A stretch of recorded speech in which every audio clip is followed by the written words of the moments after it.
You're listening to the Money Mike Syndicated Radio Show. We're going to keep you up to date and current in all sports. We'll make sure you're aware of everything in corporate and enterprise business. And most of all, we'll share with you how to make a little more money as we cover the NBA, the NFL, and Major League Baseball. Welcome to the Money Mike Syndicated Radio Podcast, where it's my opinion, but if it turns to truth, I've given you the facts before it happened. Caitlin Clark is Nike's savior in the shoe brand market. It's the beginning of a new era at Nike. On Monday, longtime Nike veteran Elliott took over as president and CEO, officially grabbing the reins from the now former CEO, John Donahoe, who drove the company into the ground in what can only be considered a new land speed record, sadly. So with the company finally under new management, what's it going to take for Nike to make a real comeback?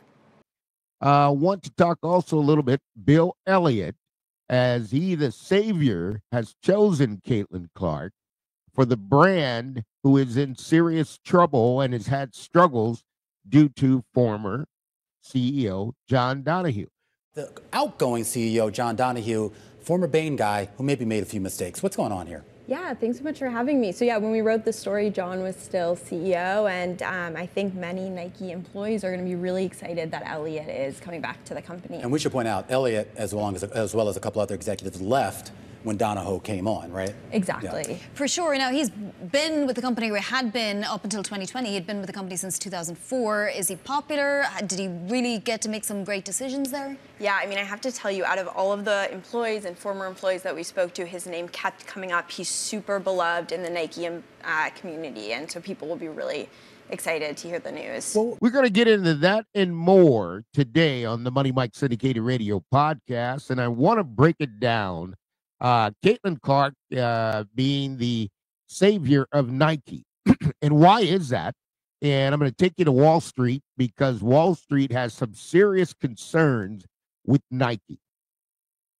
And Wall Street, the concerns are they had former CEO John Donahoe.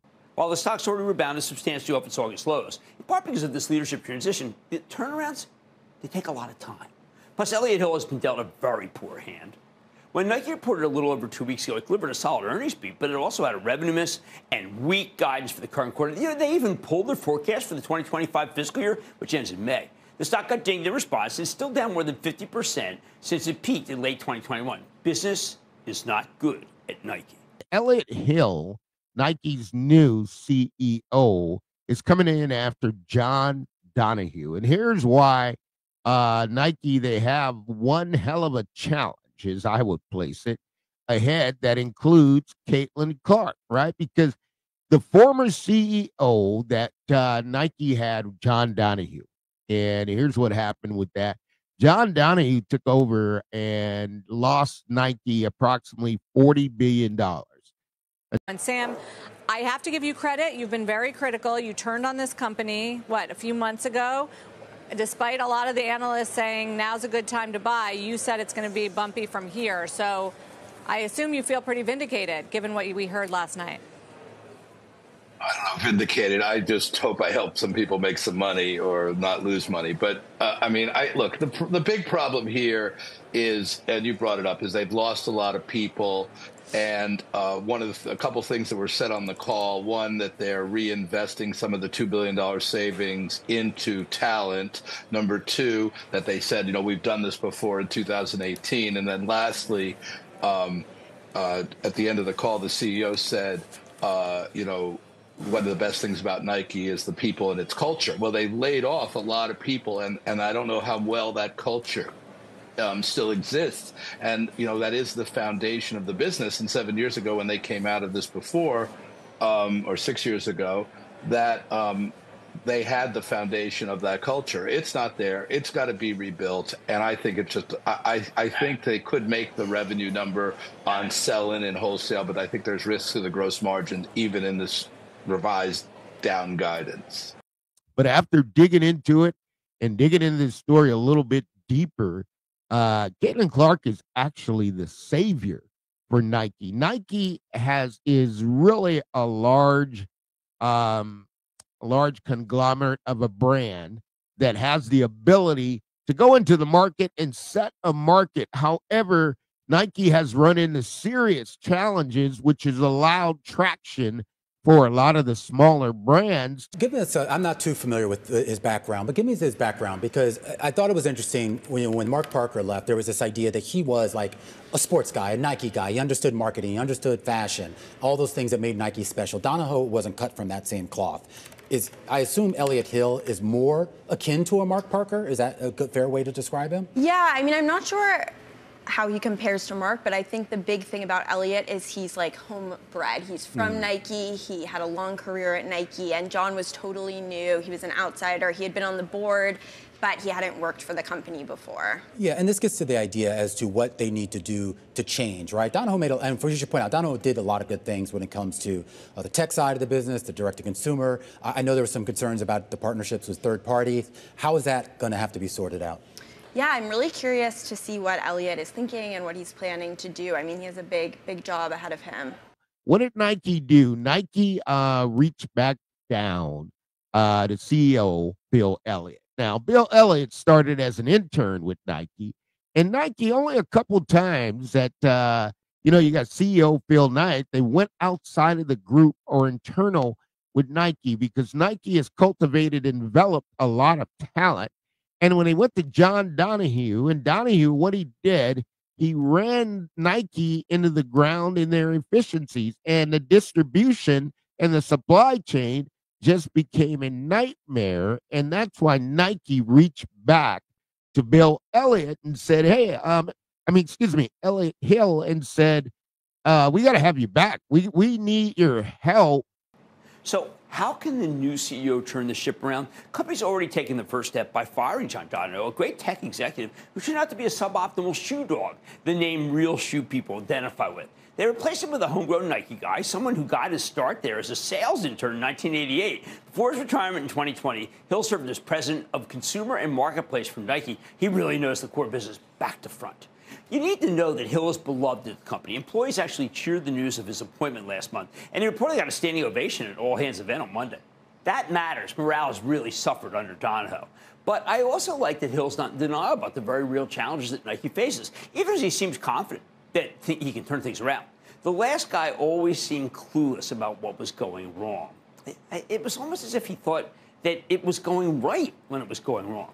And make no mistake, there's a lot wrong here. Nike got too reliant on direct-to-consumer DTC channels, especially their digital marketplaces. The consumer's grown more tepid in North America and Europe. China's awful. At the same time, Nike's facing intense competition, especially in their core footwear business. Competition from Cramer faves like Hoka, part of Deckers on Outdoor, and on Hold It, and even old-timers like New Balance, Asics. So how can Hill turn things around? I got a couple suggestions. First, Nike needs to repair its relationship with top distributor partners like Foot Locker, where they used to debut some of their best new shoes before moving many of those hot launches online, mistakenly.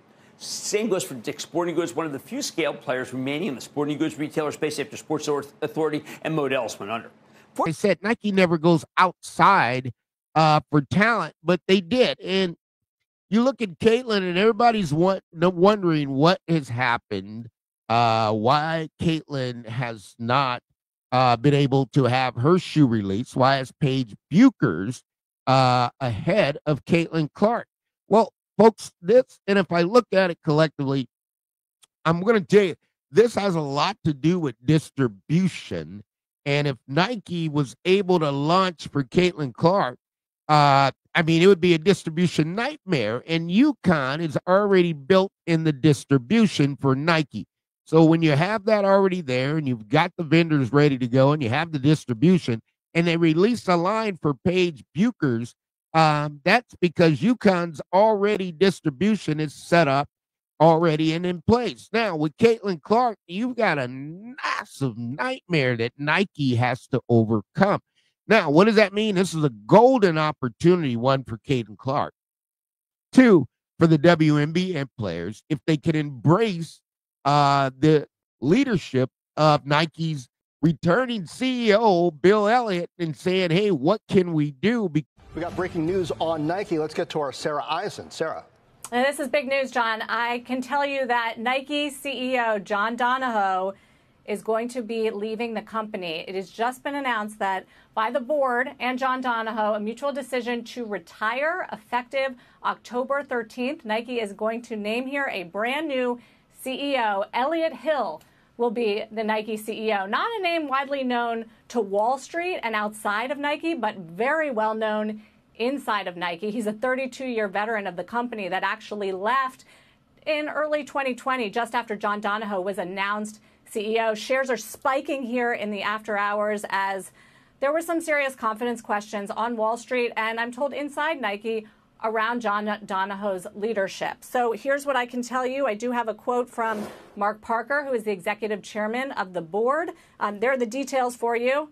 Donahoe to retire October 13th, so this is right around the corner. He's going to remain an advisor to the company through January 31st, 2025. So kind of a friendly transition out. From Mark Parker, I'm excited to welcome Elliott back to Nike. Given our needs for the future, the past performance of the business, and after conducting a thoughtful succession process, the board concluded it was clear Elliott's global expertise, his leadership style, and deep understanding of our industry and partners, paired with his passion for the brand and for sport, products, consumers, athletes, and employees, make him the right person to lead Nike's next stage of growth. The Nike, the brand. And when you get a brand the size of Nike, folks, I want to put it in a perspective. Nike, from a corporate enterprise business standpoint, revenues reach out in the neighborhood of $51 billion a year. And I always tell you that a lot of times, not the athlete. I tell you with ESPN, with Robert Eigner, it has nothing to do with the individual that's speaking on ESPN or broadcasting on ABC or anything like that. The CEO's got a duty and responsibility to the shareholders. And John Donahoe went in there as Nike's CEO and was an outsider, what really just dove back into the brands, the old brands, and tried to make that the leader, right? So there are a few things that are doing, well right now. Nike's a huge company. This Air Max DN isn't selling through well. They've pulled back on the three shoes that you mentioned before, but they're telling you they're selling more of those into wholesale. And sell in and sell through do not necessarily match.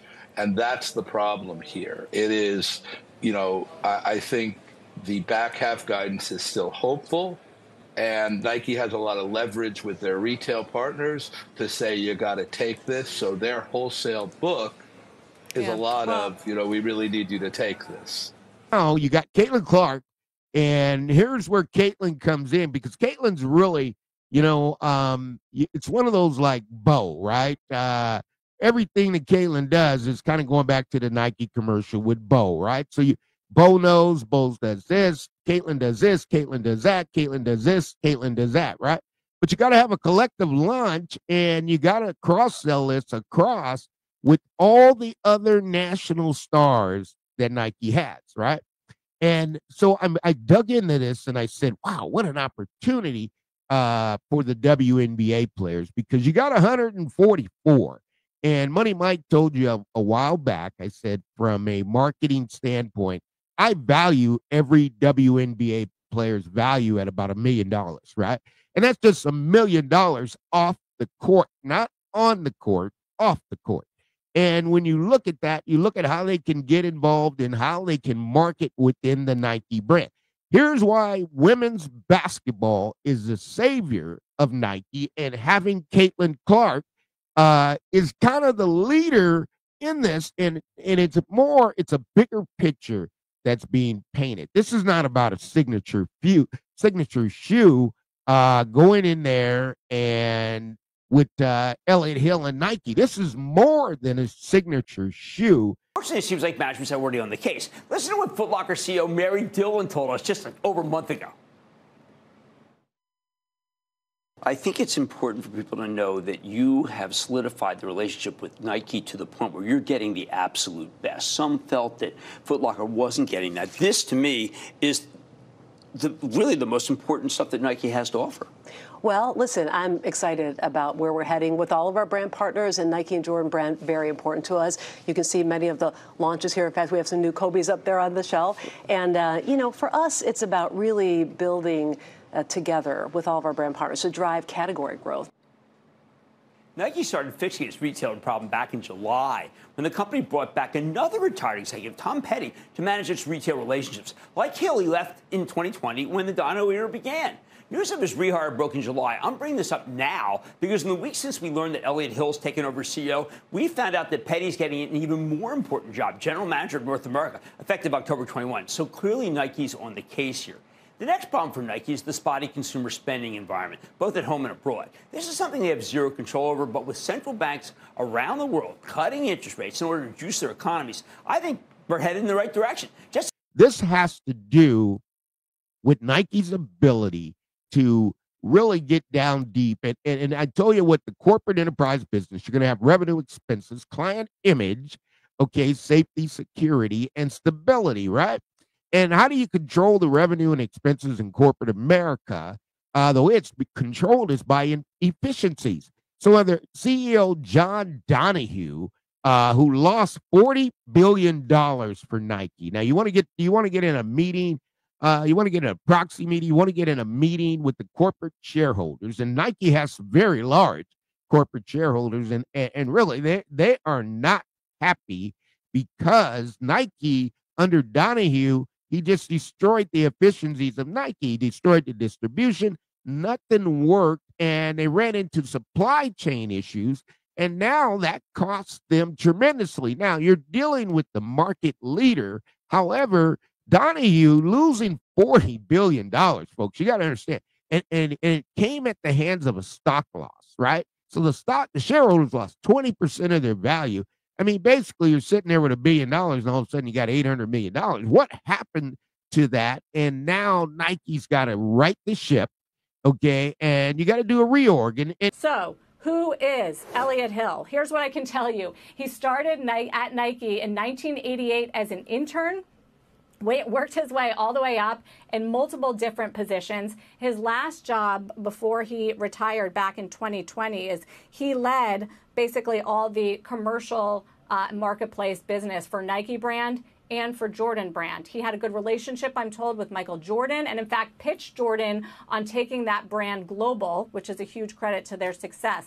His chops are in sales, which I think is a key distinction from John Donahoe, who Wall Street knows very well. Donahoe was known for his tech expertise and also consulting. Came from Bain originally, then led eBay, then ServiceNow, and into Nike, was an outsider. So another stark contrast to Elliott Hill being named here the new CEO, who is very much an insider, and I am told very, very popular, very well liked, and that this is going to go far when it comes to morale. Not even a question of the WNBA. I've always said it was a question of Team USA and the global market. Nike is doing a resurrection with women's basketball, which now, Caitlin has soccer and she's bought into a soccer team, and football is extremely, extremely large in the global market. And I'm not talking about the NFL. I'm talking about soccer, right? That's a huge market. But the women's basketball is the target market for Nike to resurrect that 20%. Now you got to have a face to do it. And who's the face? Caitlin Clark is that face. But it has to be a collective group of women, so it doesn't matter. It's not going to be just one person. It has to be a collective group. And what does a collective group mean? That means you're going to have individual players. One could be from China. One could be from Japan. One could be from Australia. And the rest are coming here in the United States. So that's why Inescu sells so many shoes, because she has a global presence. And that's what Nike can rebuild this 20% of market value, of stock value that they lost, right? And they got them there in a hold. Okay, the analyst has it as a hold. Don't give up. I guess where you could be wrong, Sam, is that if this is a kitchen sink quarter, and that's what some of the analysts are trying to ponder today, whether it's just a reset or whether they're just this is kitchen sink and they're setting themselves up to beat. And they see what I've heard is they see consumer reaction to some of the new shoes, the new Peg, for instance, in running. And while they're not taking back share yet, they feel confident that that's coming because they see the reaction from wholesale and from consumers to some of their new products. And that should sort of ignite the turnaround. That's the bull case. Caitlin is the savior of this Nike and Nike Corporation, women's basketball. Now, when you only have Caitlin as the face, but you got to go deeper than that because, again, you got UConn Paige Buchers, but understand that didn't come from Nike being able to say what they did with Paige Buchers is going to be the same that they're going to do with Caitlin Clark. Paige Buchers has a fashion line, has market value about $190. Caitlin Clark's line, really, if you look at it, Caitlin Clark could come out with her own clothing line, right? Caitlin Clark is such a global presence that she can come out with her entire clothing line under Nike. Okay, and I'm sitting here in the room, and again, I come from Big Blue, right? So AT&T National Business Account Manager, I'm sitting in the room on this one. I'm saying, okay, where do we have the biggest revenue streams? Where can we capitalize? And where can it really work? Well, when you have Caitlin along with the other WNBA stars, because you can't just market one, because everybody needs to have a choice in America, right? This is Oprah Enterprise. It's not like Standard Oil, folks. This is not like Standard Oil. So you got to have a Paige Buchers.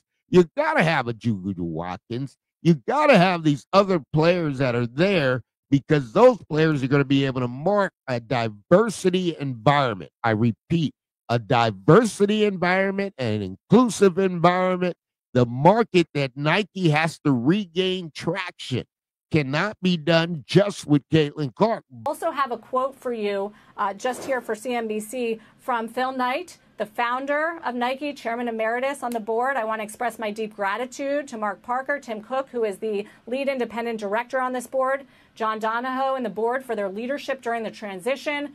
Leadership changes are never easy. They test you, they challenge you. But this transition has been handled with remarkable thoughtfulness and an unwavering commitment to Nike. He goes on to say their dedication to the business, its people, and shareholders has been admirable. I also want to personally thank John for his leadership and commitment to Nike over the last 10 years. And then he says, looking forward, I couldn't be more excited to welcome Elliott back to the team. His experience, understanding of Nike and leadership is exactly what's needed at this moment. We've got a lot of work to do, but I'm looking forward to seeing Nike back on its pace. Now, what happened? Well, as we know, Nike's had a number of stumbles lately. Stock's down 25% this year. It's down almost 50% from its peak that it reached back in the end of 2021, fall of 2021. Donahoe's tenure started out right in the middle of COVID, and he was the right guy at the time because the whole aim of Nike was to become a digital-first focused organization, and the world moved online. And so Nike actually did quite well in the beginning. But then when the world opened back up, it became clear that there were gaps in innovation, for instance, something Donahoe himself had mentioned and had admitted. There were gaps in terms of the strategy around wholesale.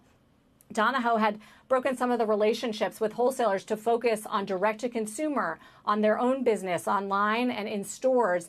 And it turns out a lot of the upstarts and competitors, the Ons, the Hokas of the world, were out there innovating and getting shelf space. And so, but that doesn't mean Caitlin Clark is not the savior, right? Because Caitlin came in and brought the attention. Now, so when you look at this, and I'd say again, Caitlin Clark is the savior for Nike. Nike shareholders are fully aware. They're very, very, very intelligent that Nike, okay, can rebound through Caitlin Clark women's basketball. And that goes from the women of the 3rd grade, 4th grade, 5th grade, 6th grade, 7th grade. That's the target market for Nike, okay, to recover that shareholder value of the 20% it lost. Now, with distribution, does that change? Yes, everything changes here. that was seen as a big black eye sort of on the strategy as well, which came to light when Donahoe himself reversed that strategy and said in recent quarters they were going to focus more on the wholesale business and try to grow and win back that shelf space. Also said that they were going to take a deep look at the organization, announced a 2% workforce cuts and job cuts, but it just never seemed like the right sort of culture to get Nike winning share where it's been, certainly under the previous CEO, Mark Parker. Elliott Hill, okay, he's Nike's new CEO, but man, Wall Street says he has one hell of a challenge. Okay, they're speaking about it. I mean, you're hearing the CNN, the money. You got Jim Cramer looking at this. Today, the European Central Bank cut rates for the third time this year. That's pretty big. All else equal, these moves are good for the consumer, especially the kind of consumer who might be willing to pay a premium price for a pair of sneakers. The next piece of the puzzle, China, which looked pretty bleak until a few weeks ago. But now that the Communist Party's announced their largest stimulus effort in years, including programs aimed directly at consumers, things look, let's say, a little less bleak. Very helpful for Nike, which remains in very good stead with the communist regime. Hey, who doesn't love Michael Jordan? So far, so good. What I am worried about, though, is competition, because those challengers like Hoka and On have become a lot stronger in recent years, and they're also much better in quality than they used to be. I certainly don't think the Nike brand is dead, but it's been losing mind share. In the latest iteration of the semi-annual Piper Sandler teen survey, very useful poll of thousands of teens, Nike had what I can only call mixed results. But look, it held on the #1 spot as favorite brand in footwear and apparel for all teens, and it's still #1 by a wide margin. That's very good for Nike. That's why I wouldn't write it off. But a year ago, 61% of the teams called it their favorite footwear brand. That's down to 57 in the latest survey. Because of some quality concerns that a lot of people have and a lack of newness, I think the downward mindshare trajectory is going to continue. Look, the Donahoe era did real damage to Nike. The quality of the company's products, once unassailable, is now perceived to be notably weaker. Remember, Donahoe was a tech guy, not a shoe guy. He focused too much on aggressively growing the digital business with great technology and not enough in the actual merchandise, something that doesn't fly if you want to try on the shoes. And who buys expensive shoes without trying them on? I believe the new management team led by Elliott Hill can fix this. They're shoe guys. You got a lot of guys in the market watch that follow what Nike is doing, and when you're a company that's revenue's $51 billion, I mean, you got to look at that, because the next closest to that, you got Adidas, right? And then you got other companies who are international players. You got them in the Chinese market. You got Japan. You got Italy, Spain. All of those brands, those have individual brands in those markets too. That's why Caitlin's so important, and that's why she's marketing cross-brand, because Caitlin is a corporate enterprise marketing dream, and she can cross-sell NFL jerseys. She can sell LPGA gear. She's in the soccer business now, so Caitlin Clark can have a fashion line. And really, Nike can bring the Caitlin Clark line to the table, and that's free. That's free, Elliott Hill. That one there is free from the Money Mike Syndicated Radio podcast. That's corporate enterprise business. And if you listen to my introduction, what do? Every business I touch, I walk in, okay, to make you more money. That's what AT&T paid me to do, with the intention that I would do it from utilizing the AT&T brand, the infrastructure, and how we can create efficiencies, right? Because what went astray, what can lose you $40 billion, folks? It's your efficiencies get out of order, okay? And when you create a business model that is not feasible, one, through revenue, right? You put a lot of money in it, so you lost $40 billion. Two, you lost that $40 billion because your efficiencies through your expenses way out of line. So now a project that should cost you $1 million, you're spending $3 million on it, because you got to go through so many partners, and then there's so many vendor meets that really go through of how did we lose control of this. And when you really do the rollout and investment, okay, it really is, it's quite challenging. And here's why it's quite challenging, because you got the smaller brands, right? But look at it this way, and look at the understanding of what I mean. The WNBA entire revenue was $200 million, right? That was the entire revenue. Obviously, it's going to project higher, and obviously it has the ability with the cooperation, okay, of the WNBA players. Now, that one there is going to be a little bit tougher, because you're talking about an environment that does buy product, right? So you got a culture, right? And then you also are looking at an environment that's involved in activism, right? So you got a culture and you got a activism, and then you also have an environment that's also, okay, producing what they call a campaign, right? So every time Money Mike's getting a lot of calls right now for campaigns, right? So the WNBA still has a campaign. So, and I haven't broke that. I want to look at that story. I got involvement. I'm looking at Temple University, associate professors, the research, right? Because there's three areas that the WNBA, and sometimes it doesn't come down to money, okay? And you got to understand that the smaller brands are involved in this too. But it's going to come down. You got a culture, right? You got a culture you're trying to work with in Adidas and Reebok. All of them understand there's a culture in the WNBA, right? And then you got the activism, right? So you got to look at that and say, well, you got the activism. And then you also have a campaign, okay, that you have to include in inclusiveness because they buy your products and services to you. Nike can't get around that. Whether you look at it sideways, forward, however you look at it, it's a part of it. In corporate America, inclusiveness is something that they live and die by, right? Caitlin Clark, folks, I'm going to tell you this. You know what? You got the savior is going to be Caitlin Clark, and there's no doubt about it. I mean, the WNBA players have a massive opportunity where their revenue could be exceeding $1 million a year with Nike, okay, just in off-court activities. And that's a huge opportunity when I look at the business model of the WNBA. I look at the business model of Nike. How do we vertically integrate and create synergy between the two that we can get the 20% market share, which the WNBA, if you're looking at $51 billion revenue, look at it from the standpoint that 20% is an equation of $10 billion that the WNBA can come out in a profitability partnership by promoting and supporting the Nike brand. This is how huge it is. You got 50 billion, 20% is 10 billion. You're going to get revenue on that 25%. So that means the WNBA has a $2.5 billion opportunity of revenue by partnering players and marketing Nike wear. This is huge, folks. This is how it breaks down. Corporate enterprise business, you're always going to have revenue, expenses. You're definitely going to do that. You're going to always have the client image. With Nike, has to rebuild that client image as the leader in the sports market wear, right? So it's a huge market.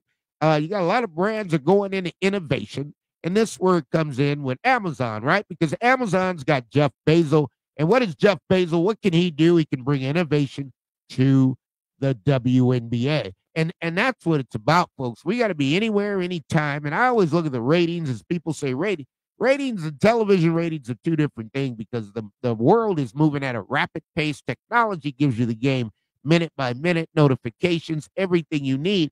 So this is a different census that you're going to have to do. But it is what it is. So you come right back down to it and summarizing it. You know what? Nike CEO Elliott Hill's taking on the challenge. Was an intern. He's come back to turn the ship back around. It's a huge Titanic ship.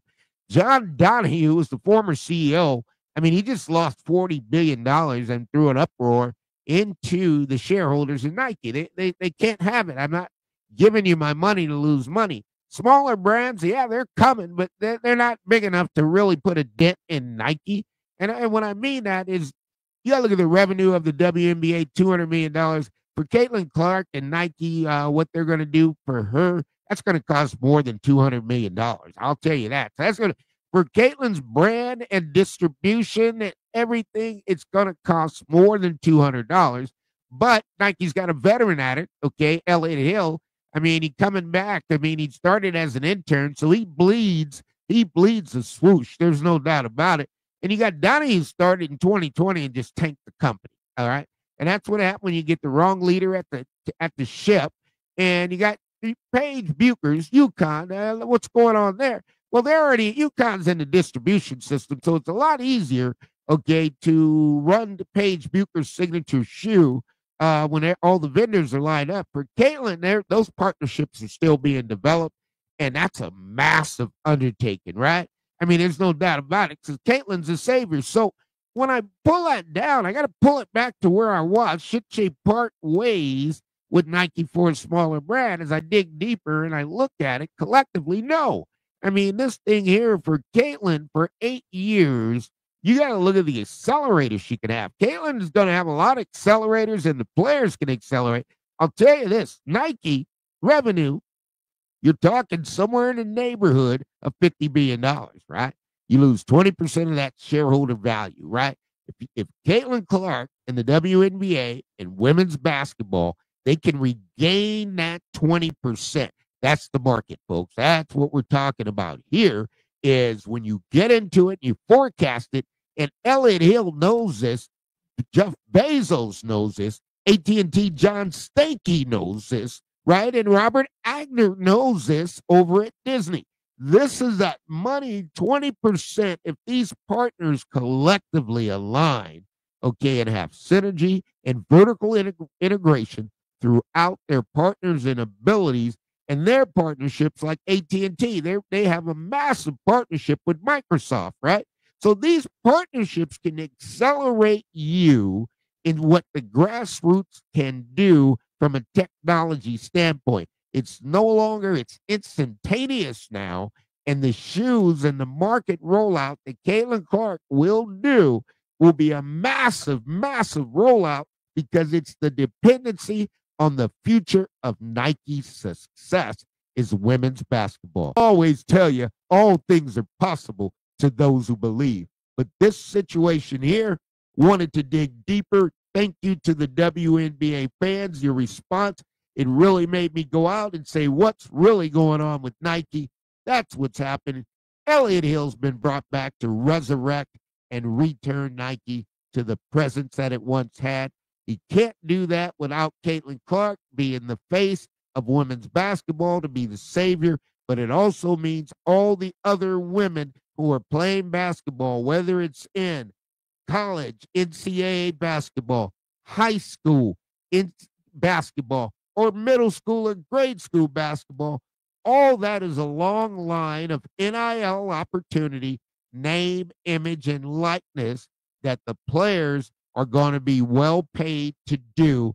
And then that's what Caitlin Clark is not only doing for Caitlin Clark, that is what Caitlin Clark is doing for all the young women who are participating in sports throughout the world. This is a world changer, just like Tiger Woods' father projected. My son is going to change the world. Caitlin Clark is along Michael Jackson, okay, Mike Tyson.